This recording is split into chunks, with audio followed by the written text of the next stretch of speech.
बहुत बड़ी और दुखद खबर सामने आ रही है। अभिनेता मनोज कुमार जो अपनी देशभक्ति की फिल्मों के लिए हमेशा जाने जाते रहे, उनका निधन हो गया है। 87 साल की उम्र में धीरूभाई अंबानी हॉस्पिटल में उन्होंने अंतिम सांस ली है। तो देशभक्ति के लिए और अपनी तमाम मूवीज के लिए उन्हें जाना जाता था और फिल्मों के लिए जाने के लिए उन्हें भारत कुमार के नाम से भी कहा जाता था। 87 वर्ष की आयु में कोकिलाबेन धीरूभाई अंबानी हॉस्पिटल में उनका निधन हो गया है।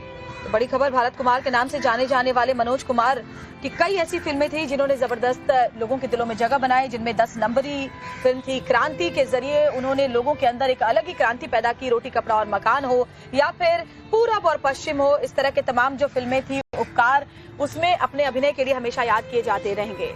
और शिवानी हमारे साथ में, हमारी सहयोगी जुड़ गई ज्यादा जानकारी के लिए। शिवानी, क्या कुछ अपडेट है और आखिरकार उनका निधन कैसे हुआ? देखिए, काफी लंबे समय से वो बीमार चल रहे थे, इसकी सभी को जानकारी थी और अभिनेता और फिल्म निर्देशक रहे। 87 साल के वर्ष में उनका निधन हुआ है। 4 अप्रैल में आज यानी आज सुबह खबर आई है। पिछले बीते कई दिनों से वो मुंबई के कोकिलाबेन धीरूभाई अंबानी अस्पताल में मौजूद थे, जहां पर उन्होंने अपनी आखिरी सांस ली। और जैसा कि हम सभी जानते हैं कि कई बेहतरीन फिल्मों में उन्होंने काम किया, लेकिन अपने पारिवारिक जीवन में बहुत ज्यादा सफल नहीं रहे। हम सभी जानते हैं कि किस तरीके से उन्हें उनकी पत्नी और बेटे द्वारा धोखा भी मिला। हालांकि उसके बाद भी उन्होंने फिल्म निर्देशक का काम कभी भी बंद नहीं किया।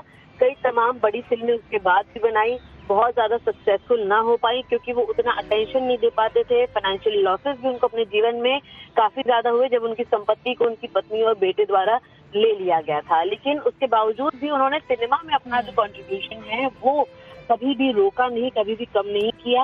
हालांकि उनकी जो अपीयरेंस थी पब्लिक डोमेन में, पब्लिक प्लेसेस पर, अवार्ड शोज में, वो उनकी स्वास्थ्य के चलते काफी लंबे समय से बेहद ही कम हो चुकी है।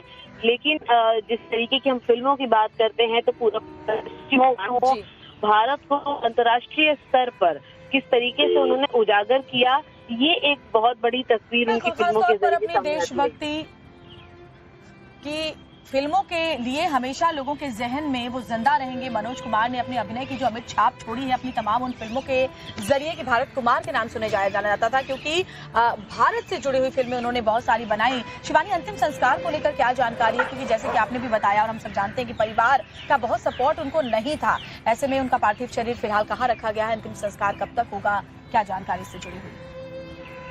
फिलहाल जो मनोज कुमार जी का पार्थिव शरीर है वो मुंबई के कोकिलाबेन अस्पताल में ही मौजूद है। परिवार जन जो हैं वो धीरे धीरे वहां पर पहुंचना शुरू हो चुके हैं। हॉस्पिटल की फॉर्मेलिटी के बाद मुंबई में ही उनका अंतिम संस्कार किया जाएगा, ऐसी जानकारी मिल रही है। हालांकि उनके परिवार द्वारा जो है वो सारे क्लेम्स को पूरा करने के बाद आज शाम तक जो है इस कार्यक्रम को पूरा किया जाने की फिलहाल जानकारी सामने आ रही है। पर जो फाइनल कॉल है, फाइनल डिसीजन है, वो परिवार द्वारा ही लिया जाएगा। और साफ तौर पर कह सकते हैं कि परिवार जो है इस पूरे कार्यक्रम को एक प्राइवेट ऑर्गेनाइजेशन के तहत आगे ले जाएगा। एक प्राइवेट इवेंट इसका किया जाएगा जिसमें बॉलीवुड के सभी कलाकार मौजूद हैं। जानकारी आपने दी, फिलहाल जानकारी देने के लिए बहुत बहुत शुक्रिया आपका।